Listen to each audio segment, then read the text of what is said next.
Ladies and gentlemen, boys and girls, children of all ages, it is I, Jolting Joe, and this is the Jolting Joe Sports Show, coming to you the day before St. Patrick's Day. I'm not going to be smoking today because I'm smoking tomorrow. I'm saving these cigars for tomorrow. But we've got the Alec Bradley Filthy Hooligan Black Market cigars, and they've done two variations here. Now, this one's a barber pole with the Candela wrapper and then a Maduro wrapper. Okay. And then they also have another one with actually three different wrappers. You get the Candela, the Maduro, and the Connecticut on that one. So this one's a little bit more speciality, and then these are the standard. But both of these cigars, Alec Bradley only does for St. Patrick's Day. So they usually come out end of February, 1st of March. So if you're at your local cigar shop, ask them about these. And so there you go. All right. And then also, too, because it's tomorrow is St. Patrick's Day, obviously, we're going to be drinking a Guinness Draft Stout. All right. So cheers, everybody. All right. First thing is first. Pour one out here for there we go. Pour one out there for Scott Hall, aka Rezo Ramon, the bad guy, Chico. He oozes machismo. But for you wrestling fans out there, Scott Hall, of course, big time wrestler back in the WWF slash WWE. When he got his start in the early 90s as Razor Ramon, had that classic ladder match with Shawn Michaels at WrestleMania 10 to win the Intercontinental title. That was the first ladder match in WWF history, set the bar for ladder matches to come. And then, of course, went to WCW, teamed up with Kevin Nash to become one half of the Outsiders, and then, of course, was one of the founding members of the NWO. NWO for life. All right, and unfortunately, he passed away on Monday. If you hadn't seen the story, he first of all, Scott Hall, battled addiction late in his life, but got over it. He was doing really well, but he had hip replacement surgery. He had some complications from that. Suffered like 3 heart attacks due to a blood clot, and then they took him off of life support, and then they let him go on Monday. So that was kind of sad. Also, speaking of wrestling, today is 3/16, so it is unofficially Stone Cold Steve Austin Day. And of course, for you wrestling fans, you know that Stone Cold Steve Austin defeated Jake the Snake Roberts in the final round of the 1996 King of the Ring to become King of the Ring. And when he was given his interview with Michael Hayes, Stone Cold Steve, obviously famous, says, well, you got your Psalms and your John 3:16, while Austin 3:16 says, I just whipped your ass. And Austin 3:16 was born. So drink some Steve Weisers today, open up a can of whoop ass, stomp a mud hole in somebody. Can I get a hell yeah? And that's the bottom line, because Stone Cold said so. All right, so that's what we got going on there. Big NFL news. Tom Brady is unretired. The GOAT is coming back to play. I can't say that I'm surprised. Brady, before he retired, said he wanted to play till he was 45. He'll be 45 this year. So I'm not surprised at all. And then also, too, he's a gamer, right? He's a competitor. He likes playing. He's not a domestic sit around the house kind of guy. All right, so he's going to come back and of course play for Tampa. Looks like Deshaun Watson trades are kind of heating up right now too. He was cleared of the criminal cases. He's still got the 22 civil cases, but civil is different from criminal. And then after it's all said and done, we're going to have to see what the NFL says and, if they're going to suspend him or not. Now, of course, Ben Roethlisberger, no criminal. I mean, he was, was found, didn't have any of the criminal stuff. But he got suspended. And who else was, somebody else didn't have any criminal charges, brought him and got Yeah, I'll think of it in a minute. And got suspended. Oh, Zeke. It was Zeke Elliott. Zeke Elliott, no criminal charges, but then got suspended. I mean, I think at most they suspend Watson for 8, at the least, maybe 4. We'll see what happens. And they may not suspend him at all. Who the hell knows? It's freaking NFL. Shit. Hmm. Uh, and then and then we got spring training started.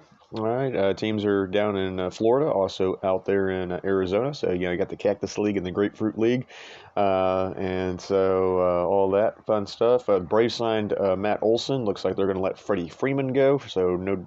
So for the defending world champs, looking to save some money there. A's have a complete fire sale going right now. Looks like they're going to get rid of everybody. So the A's are probably finishing last in the AL West this year. We'll get into a little baseball preview a little bit later as we get closer to opening day. And then, and so now you got the Universal DH in the National League. So Nelson Cruz went to the Nationals. So there you go with that. And Yankee fans apparently were pissed off by getting rid of Gary Sanchez. They brought in Josh Donaldson, from Minnesota, along with Kiefer Falefa. Just a fun name to say there, Kiefer Falefa. But they brought him in too. Got rid of Gary Sanchez. So. But like I said, Yankee fans seem upset, but Gary Sanchez was a freaking debacle behind the plate. My God, passed balls and uh, couldn't throw anybody out. He was kind of defensively was a wreck back there. So I think that was part of the big trade. Talk about Carlos Correa with the Astros. Of course, he's a free agent. There's talk there because spring training started, lockout has ended. Um, there's been mention of the Cubs, but the Yankees have a shortstop. The Rangers have a shortstop. There's been talk about, like I said, the Cubs. Man, I don't know if the Red Sox would do anything with Correa or not. And then, of course, there's the crappy teams if you want to just go get paid, which maybe Correa does. Who the hell knows? He's got a ring. Whatever. Yeah, and just as an Astros fan, real quick on Correa. Um, I hate to give anybody a 10 or 12-year deal. Now, Tatis was the kind of exception to that because Tatis was so young, plus you're buying out arbitration. But, when you got a guy that's, getting to the big leagues when they're 21, 22 years old, and you give them a 10-year deal, I mean, that still puts them up, just over 30. I got no problem with that. Of course, Tatis has a fractured wrist and he's going to miss most of the season. But that was kind of funny to think about the lockout because he couldn't go in for treatment, so it got missed after he had a minor motorcycle accident. And I just said it wasn't getting better, and then next thing you know, he's got a fracture and it's going to require surgery. So there you go. Also, big contracts have not worked out for the Angels with Albert Pujols. I mean, you saw him get rid of Pujols to the Dodgers last year for next to nothing. Um, Also, Miguel Cabrera is kind of an albatross around Detroit Tigers right now. He's just making a lot of money. Yeah, we'll see how it goes. White Sox and a bunch of pitchers, as far as that goes too. Joe Kelly going, oh, pouty face Joe Kelly, that guy. But anyway, he's going into the White Sox too.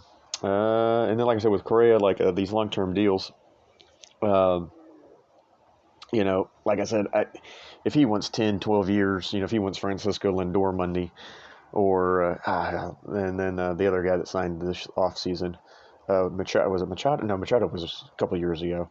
But anyway, if Curry wants 10 or 12 years, for 350 million, I got no problem with the money, but I don't want to invest in somebody for 10 or 12 years when they're going to be 36, 38 years old. In Correa's case, he's 26 right now. Because and then you end up going to have to owe him, you know, 35 mil a year and he might not be very good. There's nowhere to know now, of course. Now, hell, Justin Verlander's coming off a Tommy John surgery and he's 39.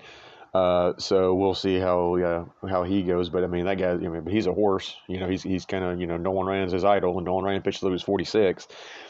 So I mean, everybody's different, but trying to play shortstop and if you lose any of that range, slow down a step or anything like that. And of course, I mean, you can always go play DH, but then why the hell are you paying a DH $35 million a year? You know what I mean? So we'll see what happens. And then, of course, with that kind of drying up here lately, there's a lot of talk that the Astros may come back. Correa might sign back with the Astros. But like I said, I'm okay.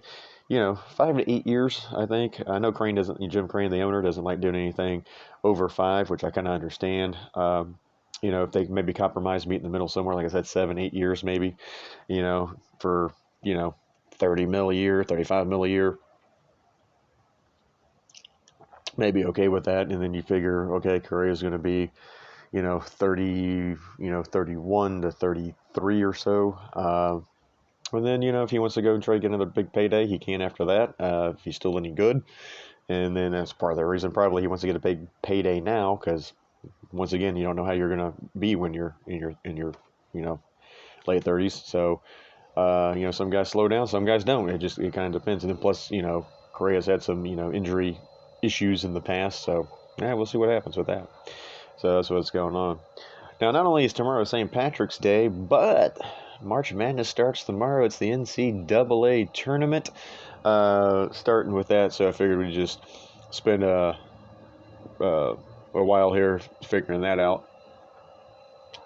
And I think what I'm going to do, just for giggles, and if y'all want to do it too, pull up the old ESPN tournament challenge here. And I've already filled out some brackets, and I'll post them on Twitter a little bit later so we can do it. So just going to go through here because we did get 2 winners. We still got 2 play-in games tonight. We still have 2 play-in games tonight. I did see that TSU won, so they're in. I know Notre Dame plays tonight. And then I don't remember. The other game was late. I haven't looked at it, so we'll see what's going on with that. All right, so out west, we got Gonzaga Gonzaga, the 1 seed, versus Georgia State. We're going to take Zaga on that one, I think. So here's my issue on this one. So we got Boise State, the 8 seed, taking on Memphis, the 9 seed. Memphis has not been playing very well, but it's Memphis. It's the tournament. I feel like I got to take Memphis. Then we got number 5, UConn, taking on number 12, New Mexico State. I'm going to go upset here. There's a lot of times where 12s beat 5s. Gut feeling. Just going to go with it. Number 4, Arkansas versus number 13, Vermont. Going to go Arkansas on that one. Then we got Bama versus the winner of Rutgers and Notre Dame tonight. I think Bama beats either team, so I'm going to go with Bama. We got Texas Tech, the 3 seed, taking on Montana State, the 14 seed. I'll go with Tech. And then we've got number 7, Michigan State, taking on number 10, Davidson. I could see Davidson upsetting Michigan State, but I will take Michigan State in this one.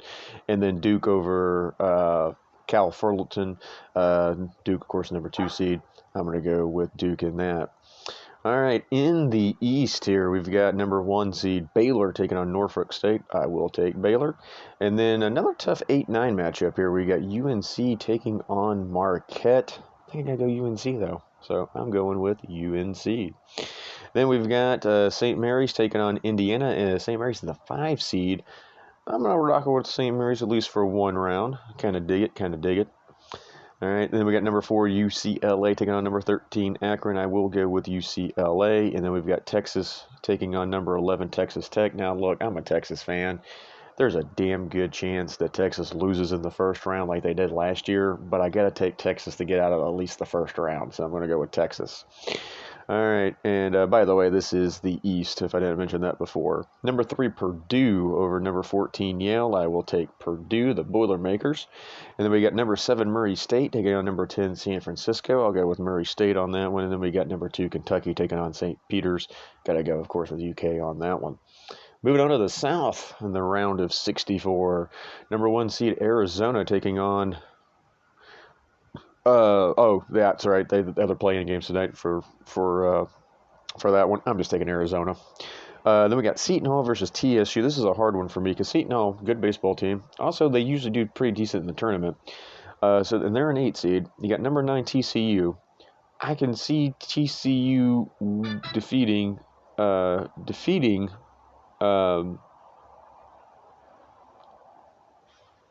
That's just never mind. Defeating, sorry, got distracted. I can see TCU beating Seton Hall, but I don't know. It's the tournament. I just gotta go with Seton Hall on that one. Then we got U of H, University of Houston, Cougars taking on UAB. I will take Houston in this one, number 5 seed there. And then we got the Illinois alumni, Fighting Illini, I should say, number 4 seed taking on Chattanooga. I'll go with Illinois on that one. And then let's see here, we got Michigan and Colorado State. Michigan's the 11 seed. Michigan, I'm going to take the Michigan in the upset. Take Michigan in the upset. We'll see what happens. Then we got Tennessee versus Longwood. Tennessee the 3 seed. I'll take Tennessee. Then we have Ohio State versus Loyola of Chicago. 7 versus 10 here. I'm taking Loyola. They usually go deep, and plus the Big Ten usually stinks it up in the tournament. I'm going to take Loyola in the upset. And then finally, we got Villanova, that is. So we got Nova versus Delaware. I'll take Nova, the number 2 seed on that. All right, finally, in the round of 64, going to the Midwest here, we got Kansas versus the number 1 seed. I'll take Kansas over Texas Southern. San Diego State versus Creighton. Creighton kind of screwed me last year, but they're usually pretty good in the tournament. I'm going to go with Creighton over San Diego State. Iowa versus Richmond. I think I'm going to go with Iowa. They're the 5 seed. Providence versus number 4 seed versus South Dakota State. I will go with Providence on that one. Then we got number 6 LSU versus number 11 Iowa State. The Cyclones from the Big 12, LSU, haven't been playing well. LSU's got to get one, right? I'll go with LSU. Plus all the coaching scandal and stuff. They could be one and done, but I'm still taking LSU. All right. Number 3, Wisconsin Badgers taking on Colgate. I will go with Wisconsin on that one. And then we got USC, number 7 seed, taking on number 10 Miami. Oh, no. Just got Miami. It's a gut feeling. Going with Miami on that one. And then number 2, Auburn taking on Jacksonville State. I will go with Auburn. All right. So that's going to get us to the round of 32. This is my bracket and my bracket only. We've got Gonzaga versus Memphis. Gonzaga, no upset. Gonzaga will defeat Memphis. And then clock strikes midnight for the number 12 seed, New Mexico State. They lose to number 4, Arkansas. Texas Tech takes out the 6 seed Bama, and then Michigan State, the number 7 seed, will upset the number 2 seed Duke in the round of 32. That's what I have in the West. In the East, Baylor will defeat the number 8 seed UNC. This is a tough one. We got number 4 UCLA versus number 5 St. Mary's. Does St. Mary's have enough Cinderella magic? I say they don't. UCLA for the win. Purdue beats Texas. They might not even get out of the first round. They're not getting out of the second. I will guarantee that right now. And then I'll take number 2 Kentucky over number 7 Murray State. In the South, round of 32. Seton Hall, I don't think they upset Arizona. I will take Arizona. And then I like U of H. I think U of H can go further. They went to the Final Four last year. Excuse me. I don't think they can get by Illinois. I'm going to take Illinois in over U of H. Hope I'm wrong. We'll see what happens. And then we've got Michigan versus Tennessee. Rick Barnes usually F's it up. I'll say it. Hey, we're on YouTube. He usually fucks it up in the tournament. He did a lot with Texas. I'm going to call Michigan in the 11 seed with the upset of the 3 seed Tennessee. Tennessee is out in the round of 32. And then we get Loyola versus Nova. Like both teams, will not be surprised if Loyola upsets Nova. I don't see it happening, though. I'm going to take Nova. And then finally, in the Midwest, round of 32, number 1 Kansas beats Creighton. Number 5, I will take a slight upset. I will take number 5, Iowa over number 4, Providence. And then Wisconsin beats LSU, the number 3 seed there. And then I think Auburn, no upset there. Auburn beats Miami. That'll bring us to the Sweet 16 in the West. I've got Gonzaga and Arkansas. Got to go with the Zags. And then we've got Tech and Michigan State. I think Tech beats Michigan State, maybe. We'll see what happens there. I could be wrong about that. I could definitely see Michigan State getting past Tech. And then we've got in the East, number 1 Baylor, I think, defeats UCLA. The 4 seed, Purdue in Kentucky. That's an interesting matchup. That one, I think, is a coin flip. It could go either way. Do you take Purdue in the upset over Kentucky, or do you take Kentucky here? Sweet 16, I'm going to go on this bracket. I'm going to go upset. I'm taking Purdue over Kentucky. In the South, another upset. Illinois beats the number 1 seed, Arizona. And then Michigan, I think the clock strikes midnight. Nova beats Michigan. And then in the Midwest, it's Kansas versus Iowa. Kansas, I think, wins it. No upset there. And then Wisconsin and Auburn. Wisconsin has a tendency of fucking it up too. Give me Auburn and the number 2 seed there. That'll bring us to the Elite 8. All right, got a big ass tractor over there cutting the grass. All right, Elite 8. I think Gonzaga beats Tech. That's Texas Tech, by the way. Baylor over Purdue. And then I got a tough one here. We got Illinois, number 4 seed, taking on number 2 seed Villanova. I like Villanova a lot. I do. I think Nova beats Illinois. And then Midwest, number 1 Kansas versus number 2 Auburn. Kansas. Tough matchup. It'll be a damn good game if it happens. I'm going to take Kansas. All right, so for my final 4, I've got Gonzaga and Baylor. Gonzaga gets revenge from last year. They beat Baylor in the semifinal. Gonzaga going to the championship. And then in the Midwest,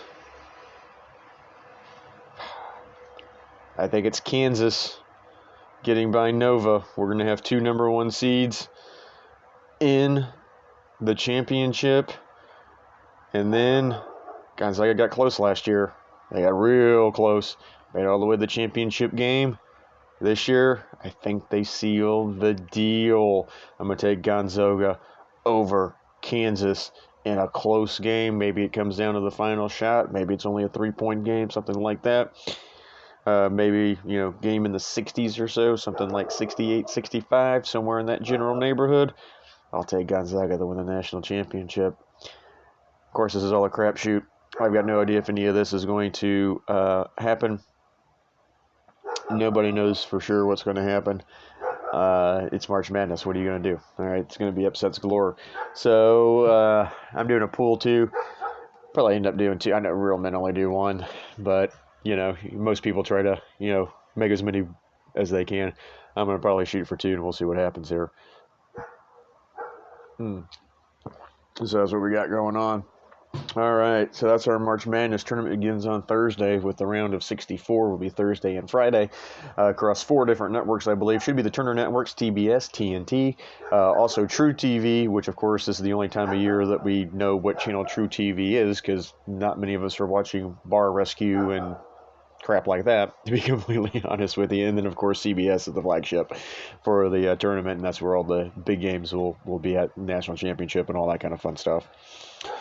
Just from The Athletic, Zach Greinke is going back to the Kansas City Royals, where he started his career. So I think Zach will end his career as a Royal as well, and so that's kind of an interesting move.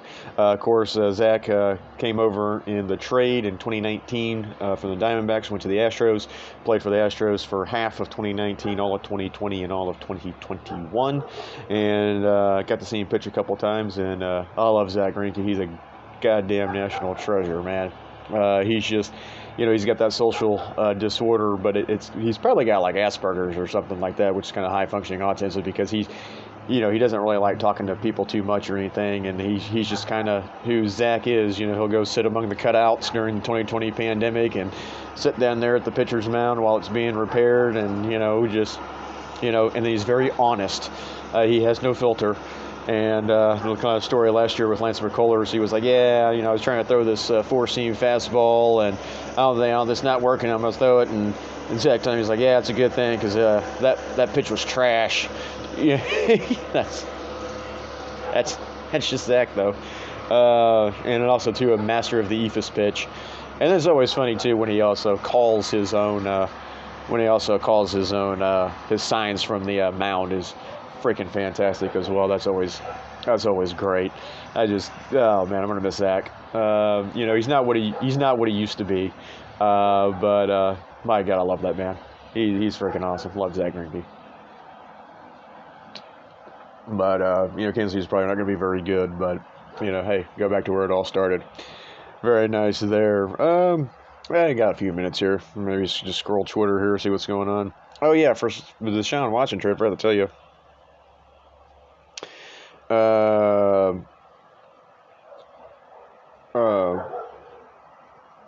So it looks like, remember, Deshaun's got a no trade clause, so he's going to have to waive it. Apparently he does not want to go to Seattle. That's the reports going out of that. I'm not sure why, but whatever. And then also it looks like the Browns are interested. If the Browns are interested and the Browns end up getting Deshaun, it looks like they will potentially send Baker Mayfield to Indianapolis, which, so we'll see how that shakes out. Might necessarily be a bad move. The Texans do have Davis Mills. Do you trade Deshaun for Baker? Or do you do a three-way deal where, if you're the Texans, though, why would you send Baker to your division rival? That would make no sense. And then, let's see.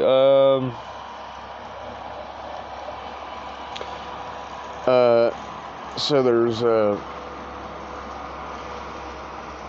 And then he's also looking at the Saints, which of course need a quarterback. He's also looking at the Panthers, which also need a quarterback. So we'll see where he ends up going. I don't know who's got the most to give. Maybe Carolina, because remember Russell Wilson got 2 first-rounders, 2 second-rounders, a 5th-rounder, and then 3 players, and 3 good players on top of that. I know a lot of time.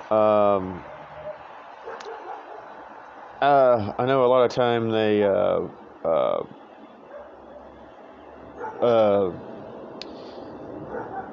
what the hell am I saying? I lost my train of thought. I got distracted on the Twitter. What the hell are you even talking about? I don't even know. I'm gonna rewind this shit. Hold on, maybe another beer. So yeah, I was right. Russell Wilson trade. So the thing about it is Russell Wilson didn't have 22 civil lawsuits against him and wasn't going to get suspended for however many games as far as that goes. So not real, so don't know if the Texans will get that big of a haul, even though Deshaun is younger than Russell. So I don't know if they're going to get quite that big of a haul for him or not, but maybe at least 2 first-rounders, maybe 3 first-rounders, and then maybe some other picks too, maybe 5 other picks. We'll see what happens. Okay. Let's see. We got a couple minutes here, and then just see if I'm scroll Twitter here, so if there's just anything popping up here.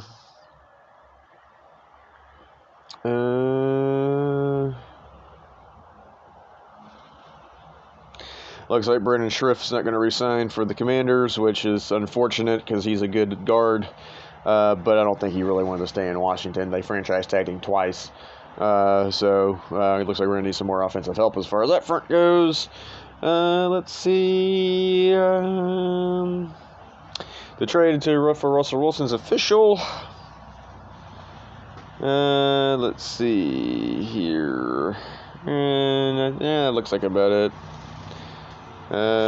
Like I said, is that Greinke Royals deal? Oh, John Hammond reporting that's $13 million. Because how old is Greinke? Greinke's like 30. I think he might be younger than Verlander, but not much. Like 38, something like that. So that'll be kind of just a 1-year, $13 million contract. Nelson Cruz with the Nationals.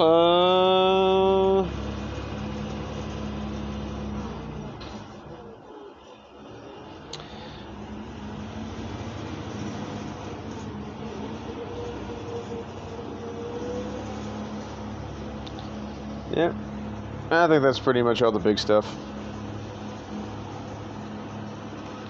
So, I think that's all we got, folks, in the Twitter universe. All right, ladies and gentlemen, boys and girls, children of all ages, have a very safe and happy St. Patrick's Day. Remember, don't drink and drive tomorrow. Make sure you Uber, crash on somebody's couch, walk. Remember, getting a public intoxication is way better than getting a DUI or a DWI. As far as that goes, but have a safe and fun St. Patrick's Day. Enjoy March Madness as the tournament kicks off tomorrow on St. Patty's Day. It's going to be an all-day drunk. You gotta love that. And then we got NCAA tournament all through the weekend. So the round of 64 on Thursday and on Friday. And then the round of 32 on Saturday and Sunday. And so y'all have a good one out there. And once again, happy St. Patty's Day. Happy Austin 316 Day. And we'll talk to y'all again soon. Sláinte. All right.